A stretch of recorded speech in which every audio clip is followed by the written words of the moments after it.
there you have it, all you transistor radio bugs. How'd that one grab you? That...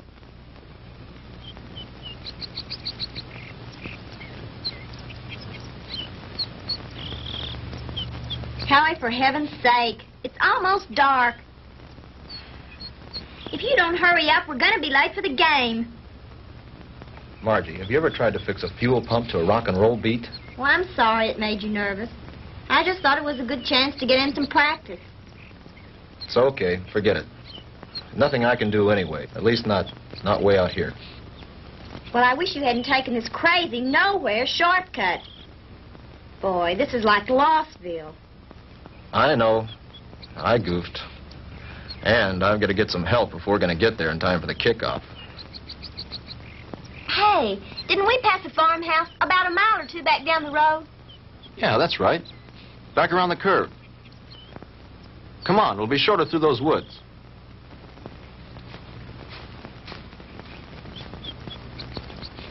Oh, Howie, look. I don't think we ought to go on that property. Look, you want to get to the game, don't you? Of course I do. Come on.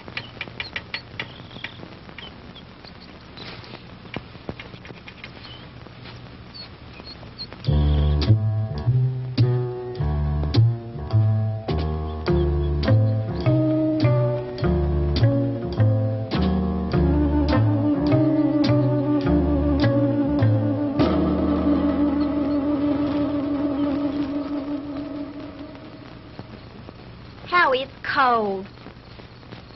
It's so dark, we should have brought the flashlight. It isn't working. Batteries are down and I forgot to replace them.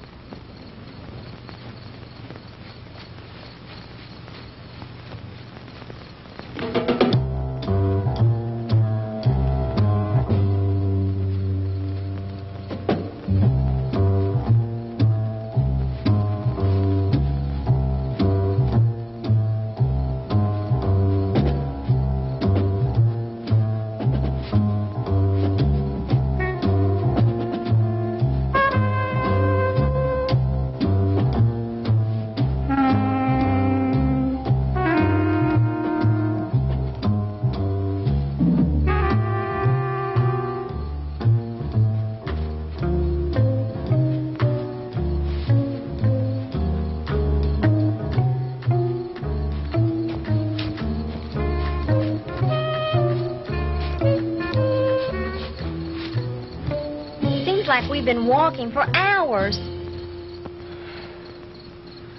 Well, it can't be much further now. Hey, there's a light.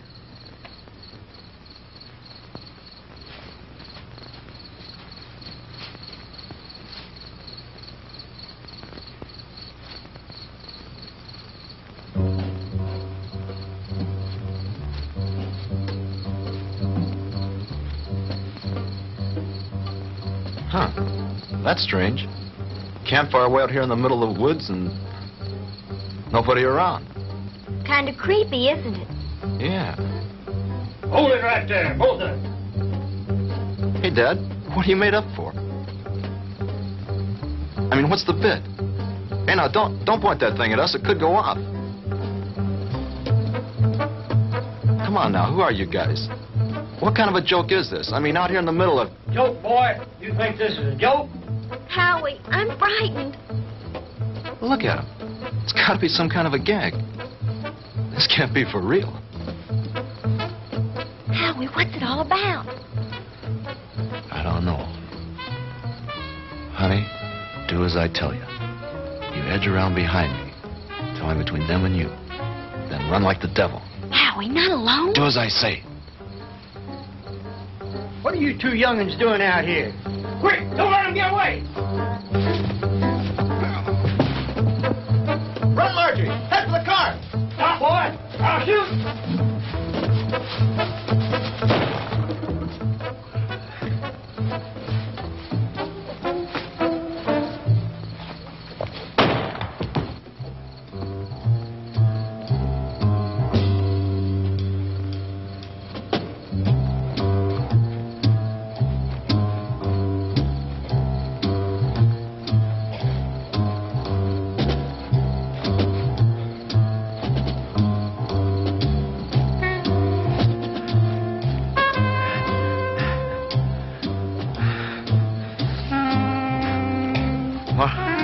Margie?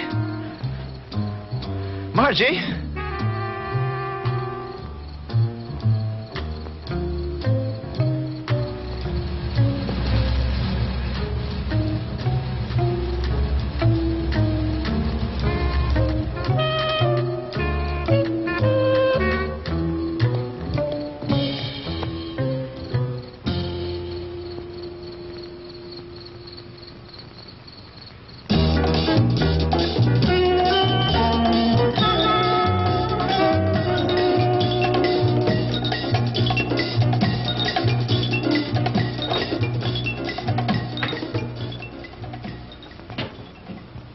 Oh, hello, Jim. What do you need?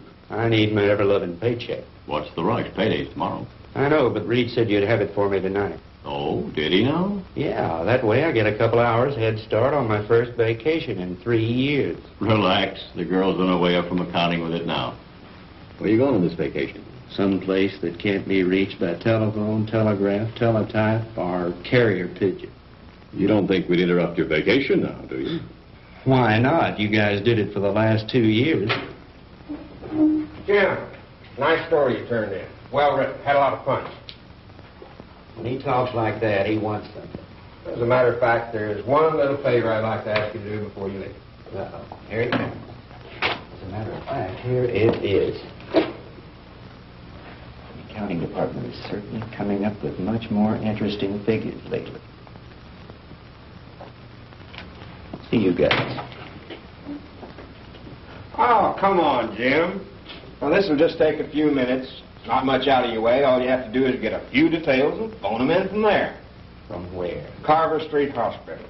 Murphy called in from police headquarters, and some college kid was brought in with a gunshot wound. Here's his name. Why doesn't Murphy cover it? He's on police tonight. He's busy on the cat burglar story. Who shot the kid? That's what I want you to find out. May not be anything in it, but you never can tell. Okay, I'll do it. But afterwards, I'm leaving for my vacation. Definitely, irrevocably, and finally. Do you read me, Great White Fathers? Only too clearly. Have a good time. I intend to.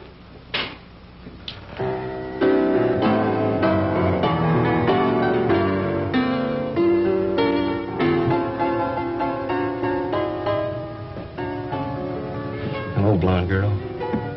Why, James Crandall, what brings you here? Now, don't tell me. Let me guess. They sent you down for an egoectomy. A what? An egoectomy. They're going to cut out that big, fat ego of... Oh, that's funny. Funny. I want some information. Like what? Like, you got a boy here. Howard Ellison, college kid. In some kind of shooting scrape. That's the kid they brought in this evening. But I don't think he's having visitors. Well, could I speak to his MD? Mm-hmm. That would be Dr. Wilson Blake. Ah, yes. Blake of the Rusty Scalpel. Oh, you know him? I should. He broke into me once and stole an appendix. Oh, funny. That's funny. He's in his office. I know where he is. Dig you later, English. Yes, that's all right with me, Dr. Thornton. 10:30 will be fine. Yes, I think the whole administrative staff should be there. Fine. See you in the morning, Doctor. Goodbye. Come in. Jim Crandall. Hello, Will. How are you? Hey, number one, how about yourself? No complaints? Can you spare a few minutes? Sure I can. Are you on duty? No, not really. I'm officially on vacation.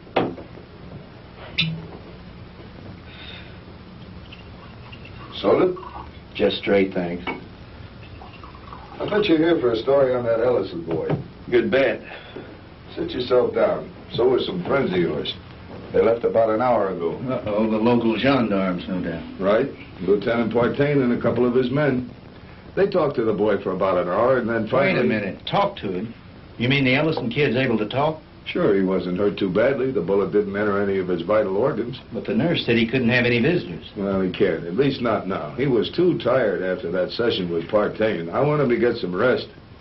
Well, when can I see him? In the morning. In the morning? But talk, I got to phone something into the editor.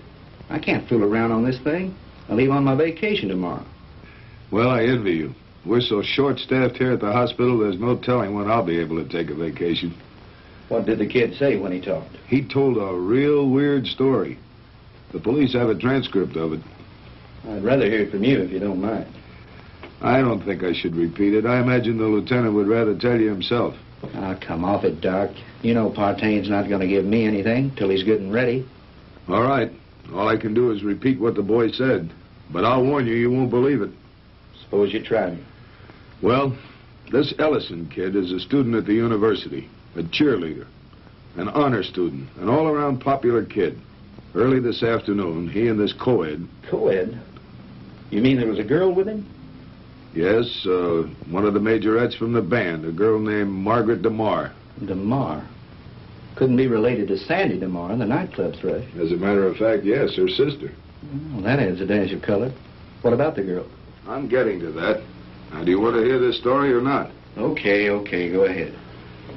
Well, early this afternoon, they left the university on their way downstate to that night game against Southern Tech. They had permission to drive down instead of going on the bus with the other students. They were running short of time, so they took a shortcut on one of those farm roads. Ellison's car started acting up and finally quit on them. They had to have help, so they started walking, trying to make it to a farmhouse. I said, hold it right there. Hey, Dad, what are you made up for? What are you two young'uns doing out here? Quick, don't let him get away! Run, Marjorie! Head for the car! Stop, boy! I'll shoot! He started running, and that's when he got shot. He got up and he kept on running. He made it back to the car. He looked around for the girl, and she wasn't there. After that, he blacked out. A passing motorist picked him up and brought him in, and that's the story the way he told it. You sure weren't kidding when you called it weird. I've heard some screwy ones in my time, but this one takes the prize. Yeah, that was exactly my reaction, at first. What do you mean, at first? Well, sometimes I'm forced to alter my opinion by certain evidence. I don't know if you're aware of it, Jim, but my hobby is American military history. I collect historical military objects like some men collect stamps. Like this item that was brought in by a patient a couple of months ago. You know what that is? Well, it looks like some kind of rifle slug. Mm-hmm. I have a cigar box full of those at home. My brother and I used to find those in the woods and dig them out of trees when we were kids, back in Georgia 30 years ago. It was one just like the one you're holding now that I took out of young Ellison's body and gave to the police this evening. And if you ask me, they're going to have to dig a long way back in their ballistics file to find anything that matches that. Yeah? Yeah. You see, that's a mini ball. The kind of a bullet they used during the Civil War.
Now, ladies and gentlemen, it is my privilege to present our heavenly little headliner and collector of 2 gold records, the girl with the orchid voice, Miss Sandra DeMar.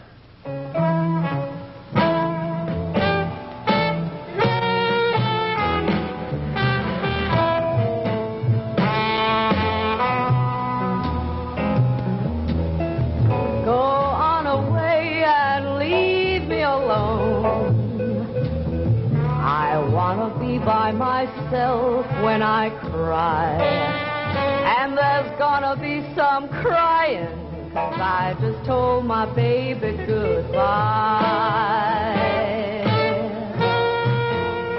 Get out of here and leave me alone.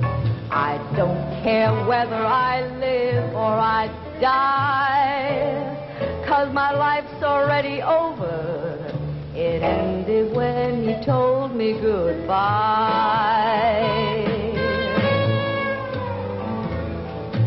Why is it everything happens to me and my dreams all explode in my face? He was my own for a while, but he's gone, and I know no one can ever take his place. So go away and leave me alone. I've got a right to my own private cry. Coming down with the sorrows, 'cause I just told my baby goodbye.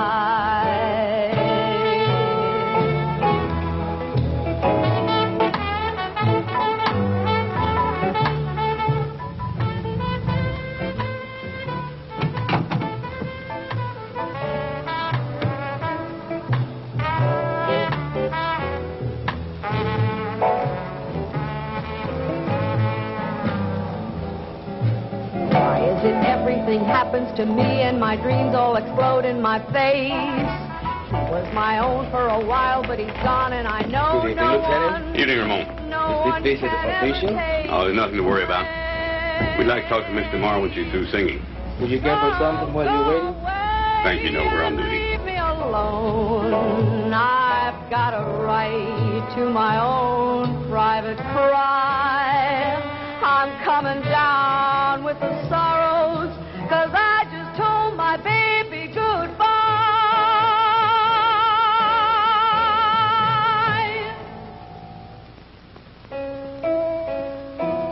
'Cause I just told my baby goodbye.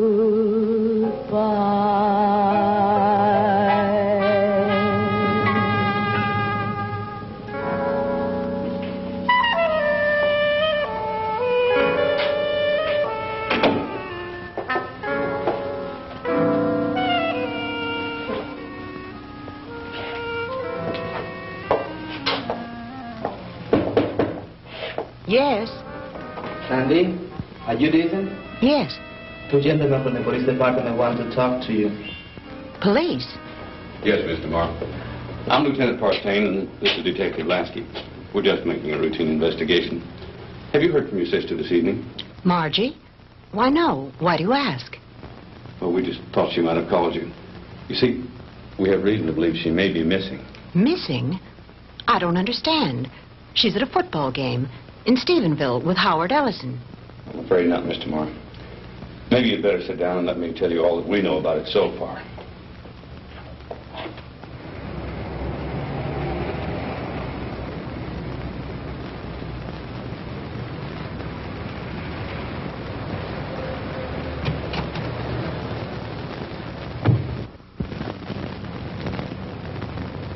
Well, Lieutenant Partain, is it a raid or a payoff? Lasky, we got the Walter Winchell of the Boondocks again. You been talking to the DeMar girl? So you know about it already? Yeah, but not enough. Can you fill me in? At this point, you probably know just about as much about it as we do. Why don't you stop by the office in the morning when we have more time to work on it? Oh, come on, Fred. Can't you give me something tonight? I start my vacation tomorrow. Good fishing.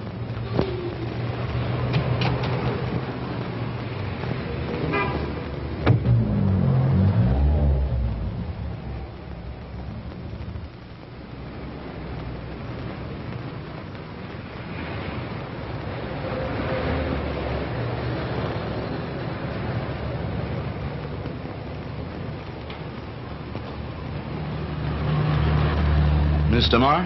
Yes? I'm Jim Crandall with the Sentinel. Could I talk to you a moment? I'm sorry, Mr. Crandall. I really haven't time to talk. I've got to get home in case my sister calls. Well, that's what I wanted to talk to you about. Can I give you a lift home? Thanks, but I'll take a cab. Well, they're kind of slow this time of night. Well, all right, if you're sure it's not out of your way. Of course not. It's part of my job.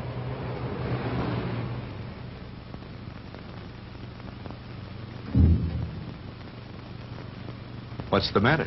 Mr. Crandall, I'm too upset to go home. You know my sister's missing. Yes, Do you know where it happened? just about. Would you drive me there? It's nearly 1 o'clock in the morning. Besides, what if she calls you? If she were going to call me, I'm sure she would have done so by now. It's nearly a 45-minute drive up there. Howie was picked up on a farm road just this side of Stephenville. It's too much trouble. You can drop me at my apartment, and I'll take my car. You're pretty determined to go, aren't If you? my sister's in trouble, I've got to be near her. Hop in. I need to go up there myself.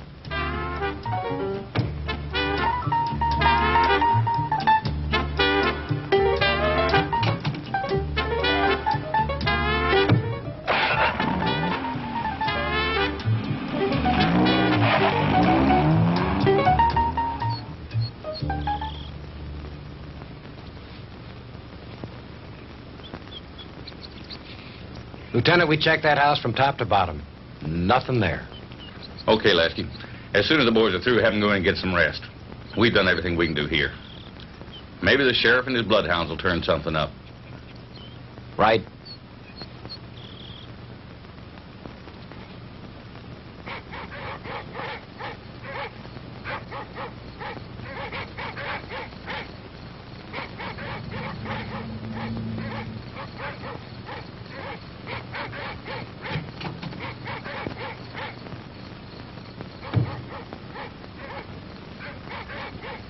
Lieutenant Partain around. He's up in the woods someplace. Evening, ma'am. Has there been any news of my sister? You're Sandra DeMar? Here comes Partain now.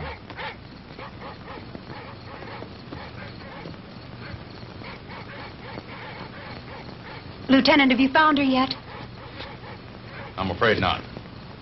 Crandall, what'd you bring her out here for anyway? I made him bring me, Lieutenant. Can you tell me anything about Margie? No, ma'am, I think you both made a trip out here for nothing. Why don't you go home and get some sleep? He's right, Sandy. You should do as he said.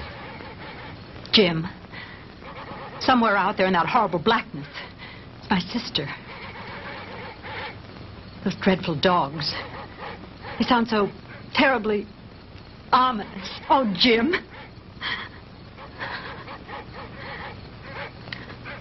Come on. We'd better get back.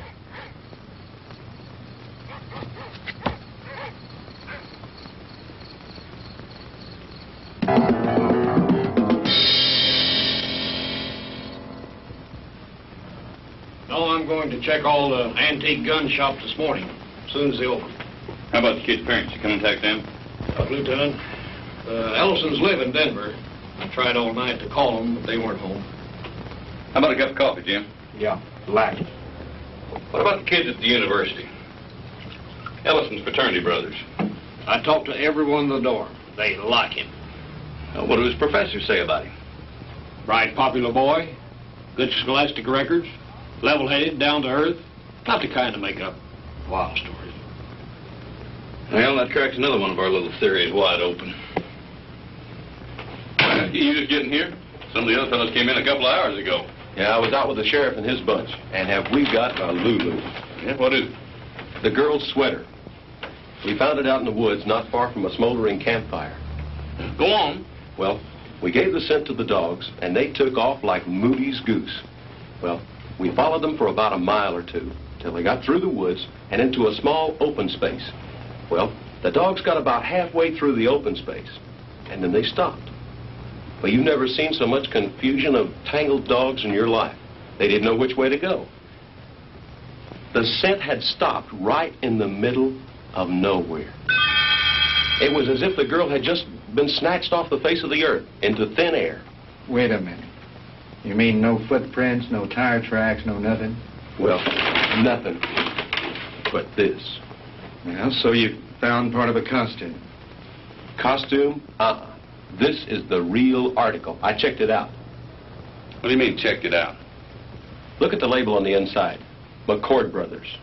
McCord? Outfitted to the military.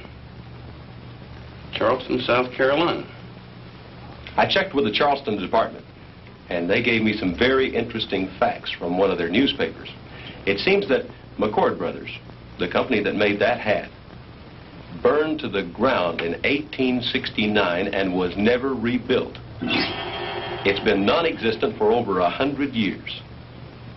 This case is getting screwier by the minute, Don't it, though? I'll have you run this down to the lab and then go home and get some sleep. How about me, Lieutenant? Sure, go on home. You've earned a rest. Well, what do you think? How was Mr. Morrow when you left her? Shook up, naturally. She's spending the night with a girlfriend. Fred, about this whole mess, what's your opinion? I'm not paid to have opinions. I'm paid to put jigsaw puzzles together. But seriously, what do you think? I think there's a logical explanation to everything. Two men were in those woods in costume and makeup. Anyone knows there's lots of guys around nowadays who collect antique guns. They belong to clubs, they have meetings and shooting contests every so often. A couple of them got liquored up a little, wanted to have some fun and scare the kids. But something went wrong. It's as simple as that. My hunch is, as soon as they get up enough nerve, they'll come in, give themselves up. It's a nice theory, Jim, but what happened to the girl? Well, your guess is as good as mine. Jim, you know, this whole thing is, well, it's spooky. Reminds me of something that happened in Germany in 1945 towards the end of the war. Yeah? What was that? Our outfit liberated a small concentration camp near the Alsatian border. When we took it, we expected to find the usual half-starved, ragged inmates. And you can imagine our surprise when we were greeted by about 50 young people, all a picture of perfect health. That sounds a little hard to believe after all I've read of Dachau and Auschwitz. Well, that's what made it hard to figure.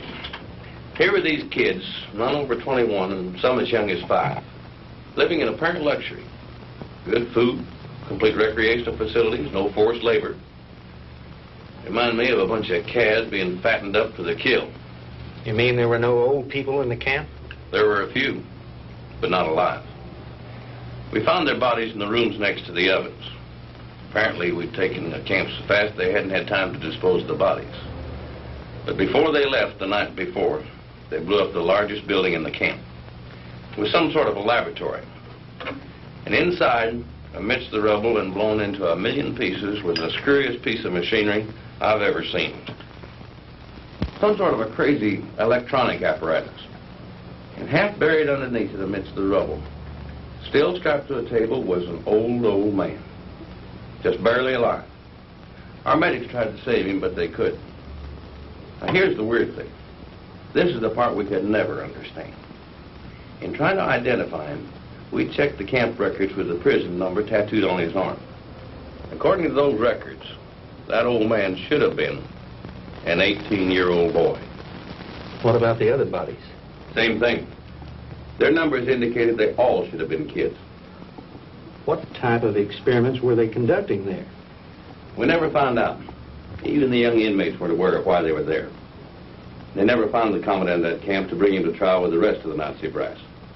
His name was Ernst von Hauser.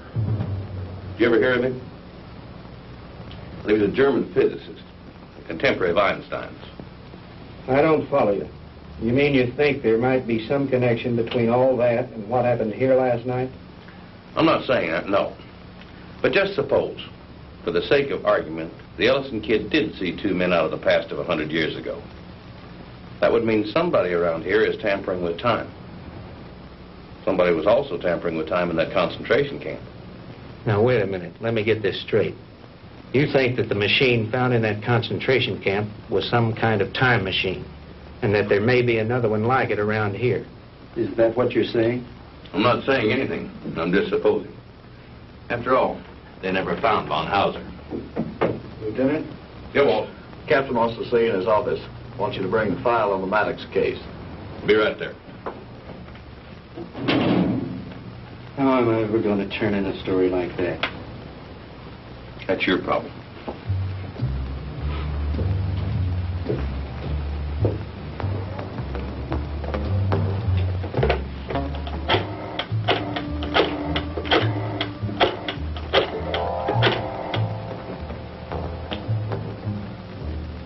Hello? Give me the city desk. Hello, Reed? Crandall again. Would you tell Shaw I'd like to postpone my vacation and stick with the Ellison story? Yeah, that's right. You know that Pulitzer Prize you're always kidding me about?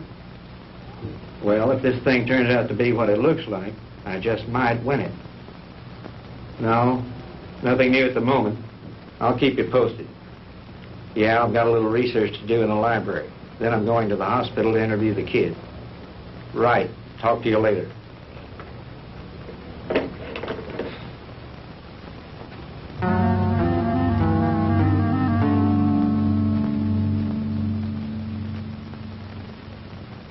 All right, Howie, you can go on with your story. That's about it, Mr. Crandall. I remember reaching the highway, and Margie wasn't there. And then I blacked out, and the next thing I knew, I was here at the hospital. And you really don't think, Howie, that those guys were just a couple of kooks in Civil War costumes? Mr. Crandall, I don't know how to explain it, but I got the distinct feeling that these guys were for real. I mean, like something straight out of Gone with the Wind. Howie, what's your idea of what happened to Margie? Do you think these two guys grabbed her? I don't know, Mr. Crandall. I don't know. That's what's bugging me out of my skull. Nurse, is Mr. Ellison awake? Yes, he is. He has another visitor, but you can go on in. Thank you.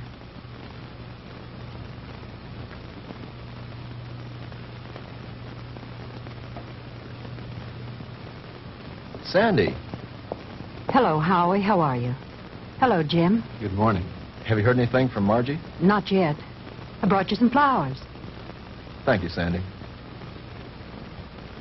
I'm sorry about all this. I mean... It's all right, Howie. Now, don't you worry. Whatever happens, I know it wasn't your fault. Jim, have the police found out anything yet? No new developments. I'm going up there in a little while and have a look around myself. I want to see the place in the daylight. Would you mind if I went with you? Of course not. I'd enjoy your company. Howie, would you forgive us if we ran off right away? Sure. I understand. I'll drop back in later. Bring me some magazines. Yeah. True Confessions and Ladies' Home Journal. Gee, thanks, Mr. Crandall. Those are two I never miss. See you later, Howie.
Looks like the typical haunted house, doesn't it, Jim? Yeah. The meadow where they found the cap and where Margie's trail ended is supposed to be nearby. Do you think this old place has anything to do with her disappearance, Jim? I don't think so. They searched it and didn't find anything. Her sweater was found somewhere in those woods. think I'll have a look around.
Get out of here.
What happened?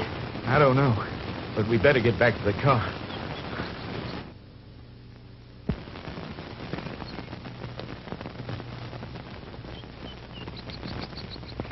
Jim! Oh, the car! It's gone!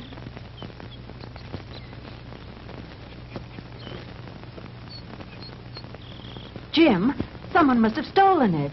I would have heard the motor start up. Besides, I have the key in my pocket. Well, this must be the wrong place. This isn't where we left it. This is where we left it, all right. But it looks different here. There are more trees than there were before. And that fence, that wasn't here when we came down the road. And the barbed wire fence is gone. Jim, we're lost. I don't think so. At least, not the way you mean. Jim, I'm frightened. It's all right. Let me think a minute. This road was paved, and now it's dirt. And there isn't a telephone pole in sight. I know. Jim, what is it?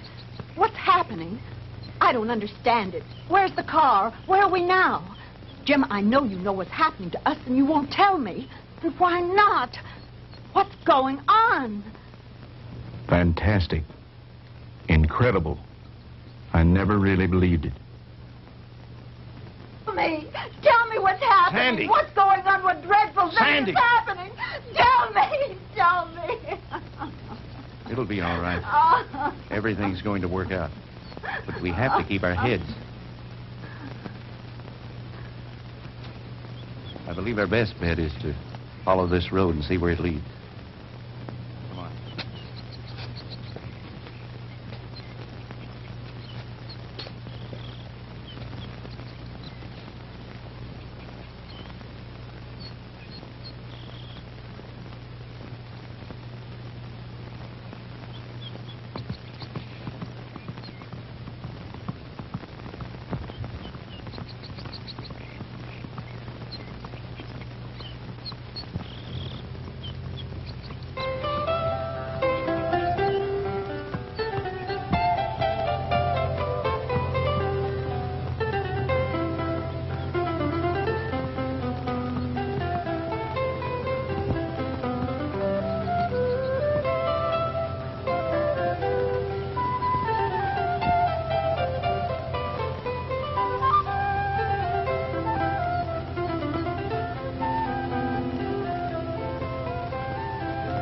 Jim, his clothing. I know.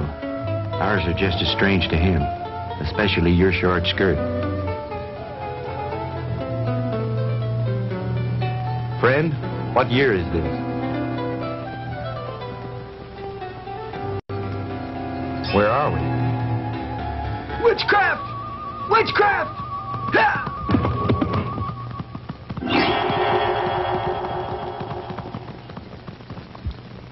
Jim. Honey, I don't know how to explain it, but somehow we've been set back in time. But, Jim, that's impossible. Impossible. I know it's supposed to be impossible, but it seems to have happened. Well, let's not try to figure it out now. We've got to get somewhere to find some help. Some way.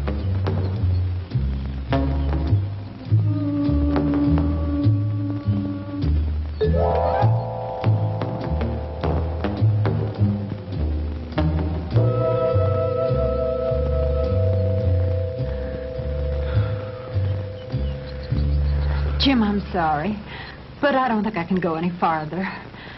I simply have to rest. All right. We'll stop for a while.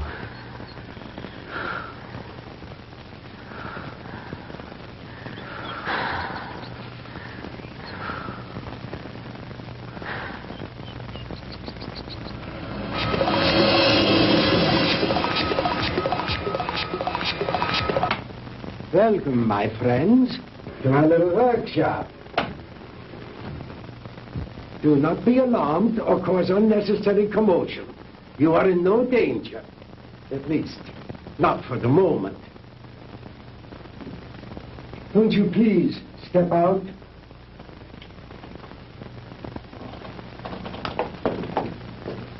I am Dr. Ernst von Hauser. These are two of my assistants, Manfred and Wolf. Where are we? I told you. We are in my little workshop. And I tell you again, please do not be alarmed. What time is this? What century are we in? Does it matter, my friend? There really is no such thing as time, except as a relative measuring device in your own mind. We're not interested in double talk. What happened to Margaret DeMar? What have you done with her? Please, Mr. Crandall, you will please remain calm. What have you done with my sister? Your sister is entirely safe, Mr. Marr, and I assure you I did not bring her here intentionally. She certainly didn't come here of her own free will. I didn't say that. I brought her here to keep her from harm. Then where is she? Let me see her. But of course. To the armor! Kommen Sie her! Schnell! To the armor. Bringen Sie Fräulein DeMar zu ihrer Schwester. Well,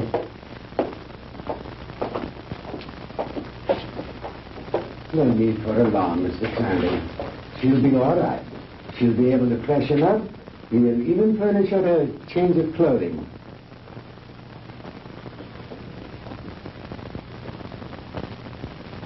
I notice you were intrigued by my servant girl, Didiana. And there you might be. Just a few thousand years ago, She was serving in the court of Tutankhamun, one of the great pharaohs of Egypt. And now she is serving me. Quite an experience, is it not? This is like a fantastic nightmare. I don't understand any of it. How did you get Margie here? I was conducting an experiment with a pair of gentlemen from the past. When the girl and her boyfriend wandered into the machine's field of materialization and encountered them. They shot the boy. They might have killed the girl had I not teleported her here very quickly. And the 2 red soldiers? I sent them back to Shiloh, Mr. Crandall. But it doesn't matter. They probably died there anyway. Fantastic. Utterly fantastic. Tell me, Doctor, why did you send Sandy and me back to 1789? I admit I took advantage of you to conduct a little experiment. Oh, yeah, it was a little dangerous, but you see, no harm has come to you. Super spectronic relativity? I believe that's what you once called it. Oh, then you are familiar with my work. To some degree, yes. I read up on you this morning in the library after talking with the police. Oh. And what did you learn about me? Quite a bit. I know of your early career and some of the brilliant discoveries you made in the field of physics, and that you were expelled from the International Congress of Physicists because of your theories. Oh, that was a humiliation which will soon be avenged, Mr. Crandall. But go on. What else did you learn of me? Well, I know that you were a friend and sponsor of Adolf Hitler, that you helped elevate him to power in the 30s, and became the organizer and administrator of his Department of Scientific Warfare. That's another thing that puzzles me here, Doctor. Why a man of your brilliance should identify himself with a fanatical madman like Hitler. How dare you refer to Adolf Hitler as a madman? He was a great genius, ahead of his time. The world, in its ignorance, was not ready to accept him. The world did not accept him because he was a lunatic, bent on enslaving it. You call a man who is responsible for the mass murder of millions a great man, a genius? Anyone with enough intelligence to examine history knows there are times when lives must be sacrificed for the benefit of future generations. And he was willing to do this in order to lead his people into darkness, into oblivion. That's where he was leading them.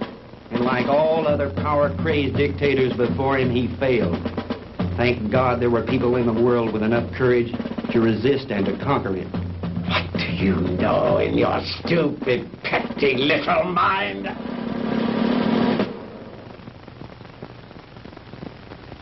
You will forgive me, Mr. Crandall, for my outburst of temper.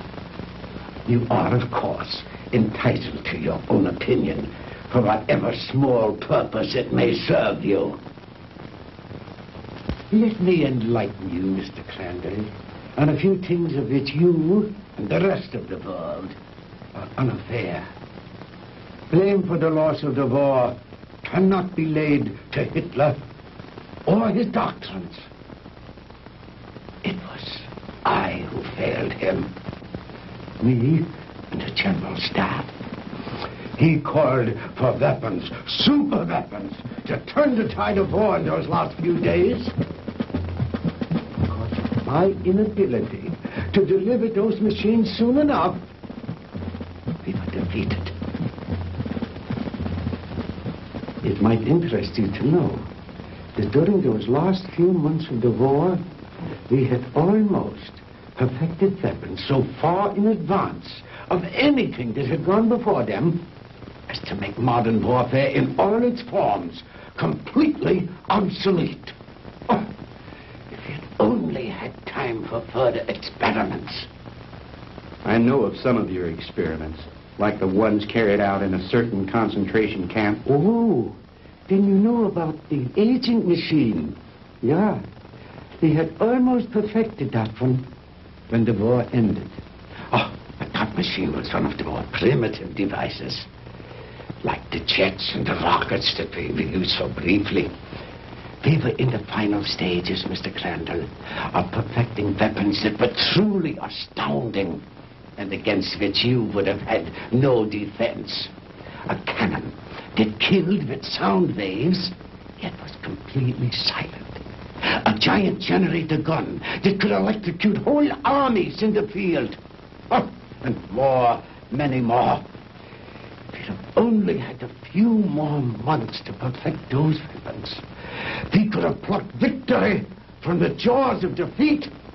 The Third Reich would have endured. Not for 1,000 years, as the Fuhrer dreamed, but forever. But the fact is that you failed, Herr Doctor. Failed and lost. But you are forgetting one thing, Mr. Crandall. That was 20 years ago. Since then, I have perfected and even improved on my original weapons. And we have conquered time. Dr. Einstein's so-called fourth dimension. Hitler will return, Mr. Crandall, and soon. Your victory was but a temporary one.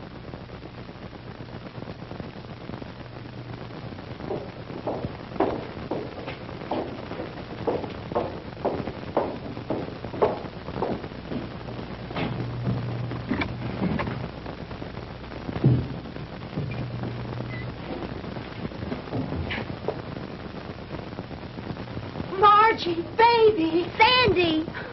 Honey, are you all right? Did they hurt you? Oh, Sandy, I didn't think I'd ever see you again. Oh, I'm all right.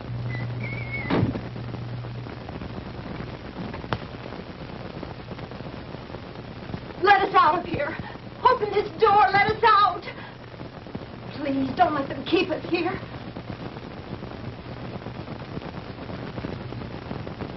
I have my own underground atomic power supply. Here are the master controls, and here are the selectors. With this dial, I can control the century I wish to deal with. These other dials, of course, are for the selection of the year, the month, the day, even the hours and minutes, and even seconds. These are the acceleration switches with which I can control the velocity or speed of the passage of certain relative segments of time, just as you would increase or decrease the speed of an automobile.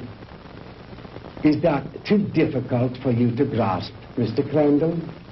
Frankly, I'm beginning to doubt my sanity. Well, you needn't.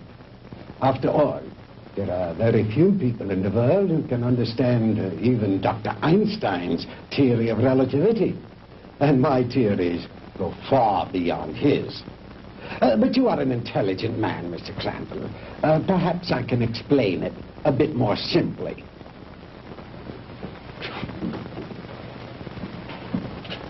We will let this line represent the world, with a line here to represent the equator, and a mark here and a mark here for the north and south poles. If an aircraft starts here, this side of the equator, and starts going up and up and up, it is going north, toward the North Pole. But the instant it passes over the pole, it is no longer going north. It is going south. And yet, it has not turned or changed its direction in any way. Now, that is the simplest way I know of to make you understand how my theory of superspectronic relativity was first developed. It has long been established that time and space do not exist except in relation to each other. Therefore, they are inseparable, indivisible, a space-time continuum. The faster we travel in space, the faster we travel in time. Now, let me use this short vertical line to represent an instant of time, and this horizontal arrow to represent velocity or speed. Now then, scientists have long held that light is the top limiting velocity in the universe. In other words, there is nothing in the world faster than light. And yet it is known that beta particles ejected from the nuclei of radioactive substances can attain velocities up to 99% that of light. Now, I have always based my theories on the premise that there is no limit to space. The universe is limitless. Well, if there is no limit to space, then there is no limit to time, and no limit to velocity. Therefore, I thought there must be something in the universe that was faster than light. Oh, the years of frustration and failure before I finally had to submit to the one irrevocable fact: there is nothing in the universe faster than light. But I discovered a new ray in the spectrum with a wavelength infinitely shorter even than that of the cosmic ray. This ray I called the minus ray. I'm afraid you lost me, Doctor. Well, in other words, while I discovered that the velocity of light is indeed the top velocity in the universe, that velocity need not remain constant. I discovered that through minus rays, velocity could actually be accelerated. Let me illustrate in this way. This line represents an instant in time. An instant, that is, in relation to our immediate vicinity in space. Now, if you enter a dark room or flip a switch, that room is instantly flooded with light. That is because that light, traveling at its great velocity, takes hardly any time at all to cover that small area of a room. It is immediate, instantaneous. Now, if that light had traveled any faster, it would have come on before you flipped the switch. Are you beginning to understand? I think so. Fine. Now then, just as I illustrated a moment ago, with the airplane flying up over the world, heading north until it passed over the North Pole, then its direction became south, the same thing is true in a sense of time. If the velocity of ordinary light, represented by this arrow, should be accelerated, then it will pass beyond the instant, represented by this vertical line, and no longer be moving in the direction of the future, but it will be moving in the direction of the past. It will no longer be going forward in time, but backward. The greater the velocity, or I should say, the greater the acceleration, the further back in time it will travel. In other words, if a guy left New York for Los Angeles and traveled fast enough, he'd get there before he started. You joke, Mr. Crandall, but crudely expressed, that is exactly what would happen. Why are you telling me all this? To impress upon you the superior scientific knowledge that we possess, my friend, and to illustrate why we would have won the war if we had only had a few more months. We were the slaves of time then. Time was our master. But I have changed all that. Now we are the masters, and time is our servant. Ah, you Americans are an egotistical, arrogant lot. How proud and superior you felt as you strutted through the ruined streets of our cities. The proud conquerors claiming the spoils of war. It's only temporary, my Yankee friend. Soon Hitler will return. We will rewrite history. And the Third Reich will endure. Not for 1,000 years or 100,000 years. But forever. Immortality. The age-old dream of man is ours. The rest of the world will fall at our feet, and ye shall rule for all eternity. Oh, good. Did you make the young ladies comfortable? Jawohl, Herr Doctor. And Manfred, did you see that Mr. Marr had a change of clothes? Jawohl. Good. The lecture is over, Mr. Crandall, and you look tired. If you will follow Manfred and Wolf, they will show you to your quarters. We weren't planning on staying. We want out of here now. I'm afraid that is impossible, Mr. Crandall. I must insist that you accept my hospitality. Now, wait a minute. Get your hands off me. Let go. Hornhauser, you can't get away with this.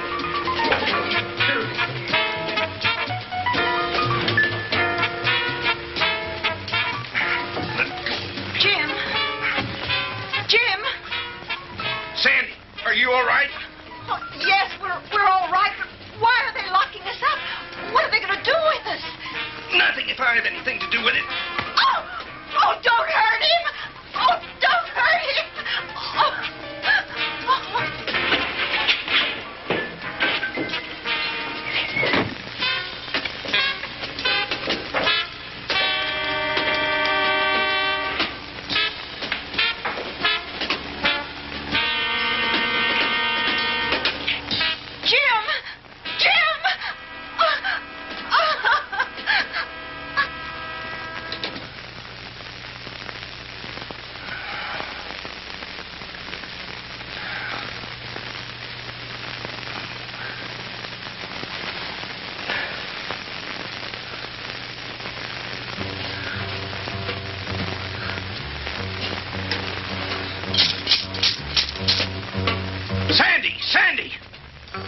Sandy, answer me. We're here, Jim. We're all right. How about you? Just a minor headache, honey. Is Margie still with you? Yes, she's asleep. Jim, I'm scared. What do you think von Hauser intends to do with us? I don't know. But I do know one thing. I've got to figure a way out of here. Sandy, honey, I'm sorry about everything. I shouldn't have brought you with me this morning. It wasn't your fault. I asked to come along. After all we've been through, you must be beat. Have you had any sleep? No, I was worried about you. Well, try to get some rest while I do some thinking. Okay. As soon as Margie wakes up, I will.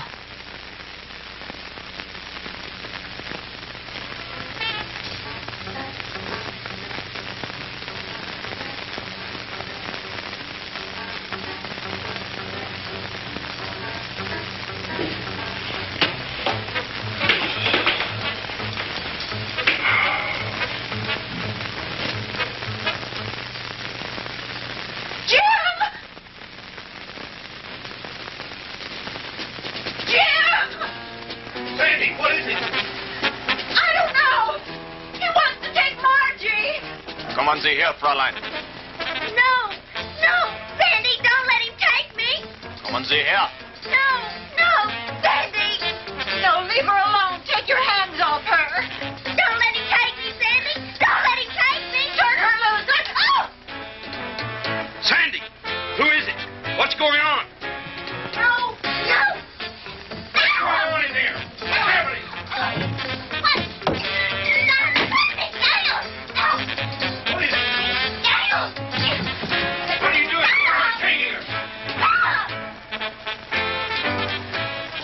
Margie!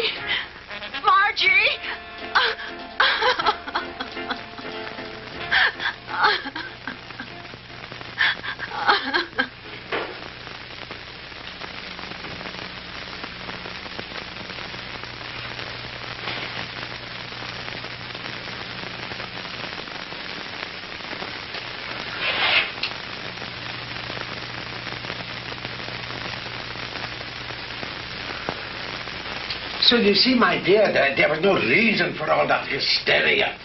You've really nothing to fear. While I have never before tried sending anyone into the future, there is no reason to believe that the experiment will not be successful. And if something should go wrong, it will happen so quickly, you'll never feel a thing.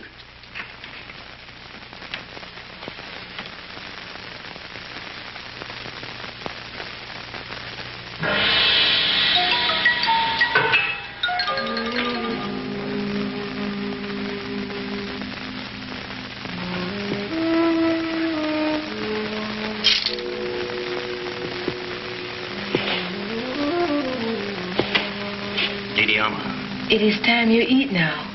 You speak English? Many others before you, they teach me talk. You mean there have been other prisoners here? Many. Are there any others here now? They all disappear. You eat now.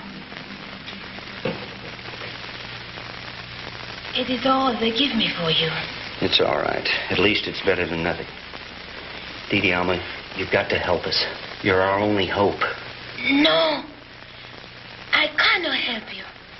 But you've got to. You're the only one. If you could get hold of the keys. No.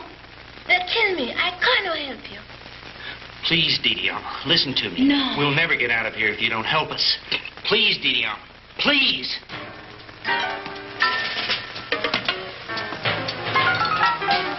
I bring you food. You eat. Thank you. Sandy, see if you can persuade her to help us. It may be our only hope. Someone come. I must go now. Was it los house?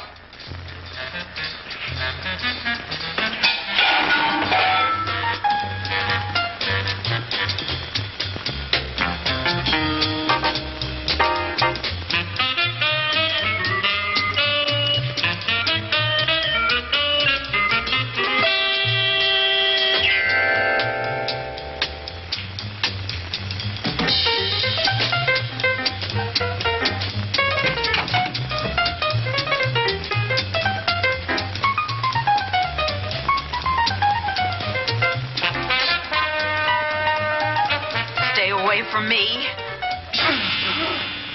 Oh!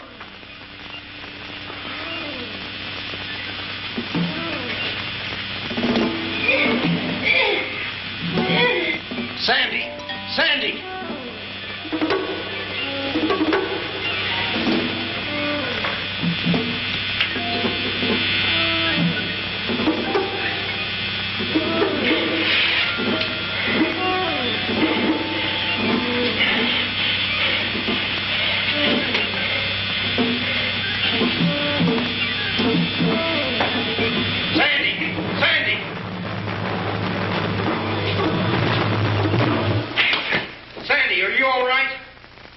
Can you hear me?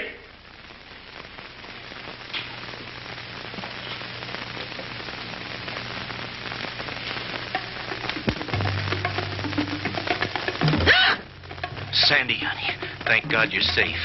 Quick, get his keys.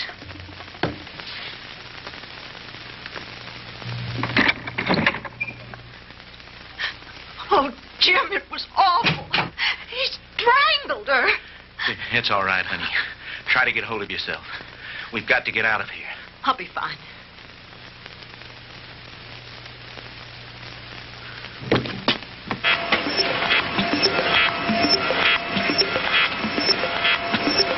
I told you, Mr. Maud, the struggle is useless. You will only tire yourself needlessly.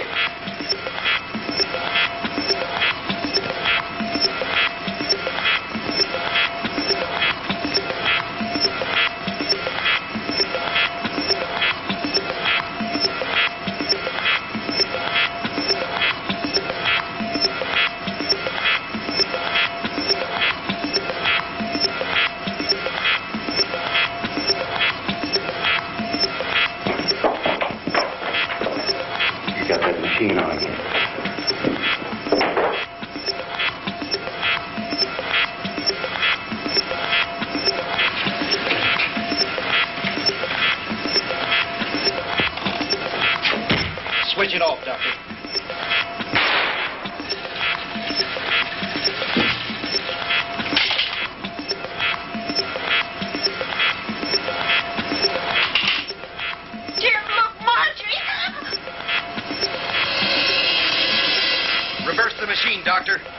her back.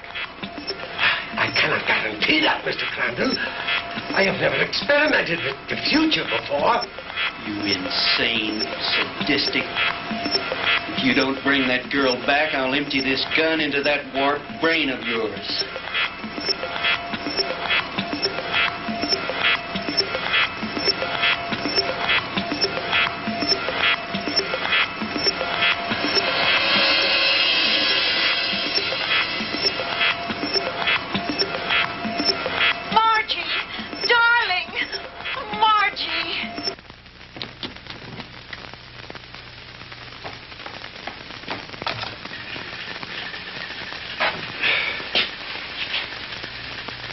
It's too bad, Mr. Crandall, that you are not interested in science. But you Americans are so impractical anyway. Jim, look out!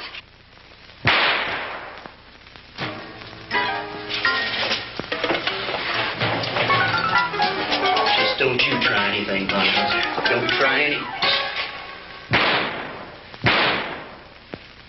That should cut down on your time travel, my good doctor.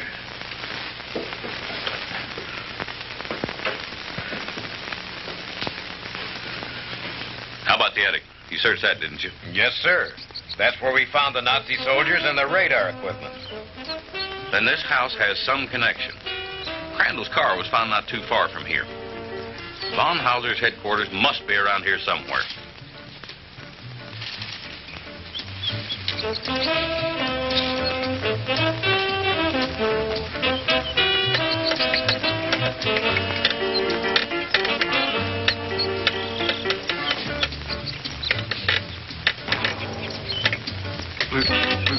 Lieutenant? Yeah?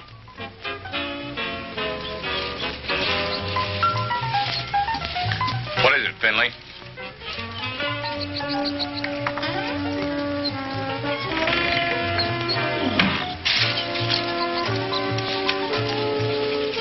Jim, and the DeMars.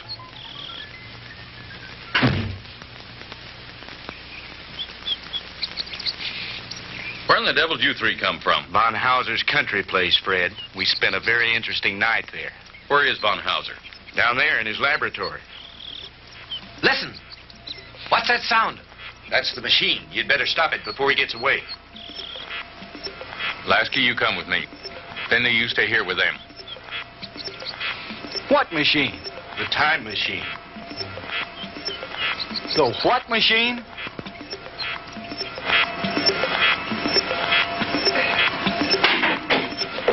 All right, Professor, hold it right there. Get away from that machine.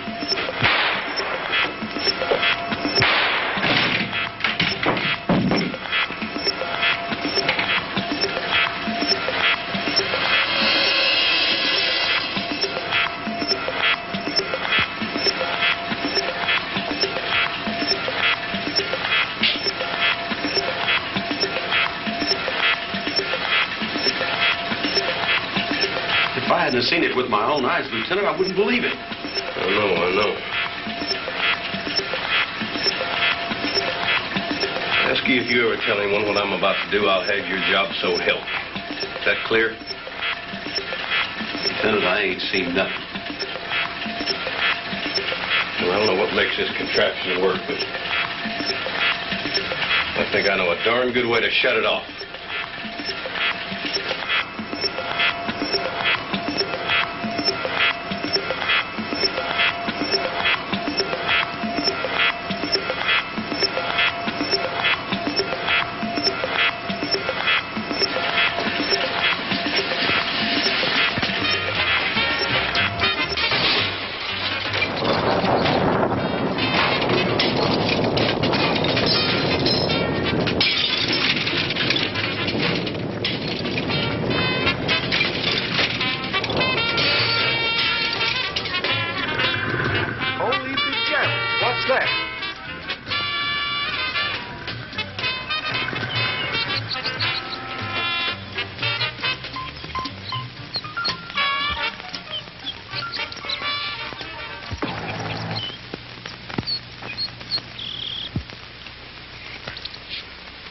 down there, Fred.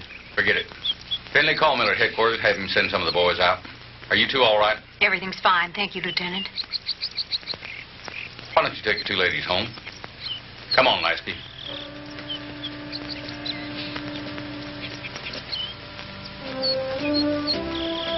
The machine? Mangled beyond repair or recognition. Too bad the big brass didn't get a chance to look it over, isn't it? But why, Fred? You had no right. No right, huh? Listen, the way I figure is like this. Sooner or later, some other joker is going to invent a machine just like it. Maybe by then the world will be ready for it. God only knows we aren't now. Hydrogen bombs are enough for people to worry about. Yesterday should be left alone. Because today, the world has enough problems just trying to make sure we'll have it tomorrow.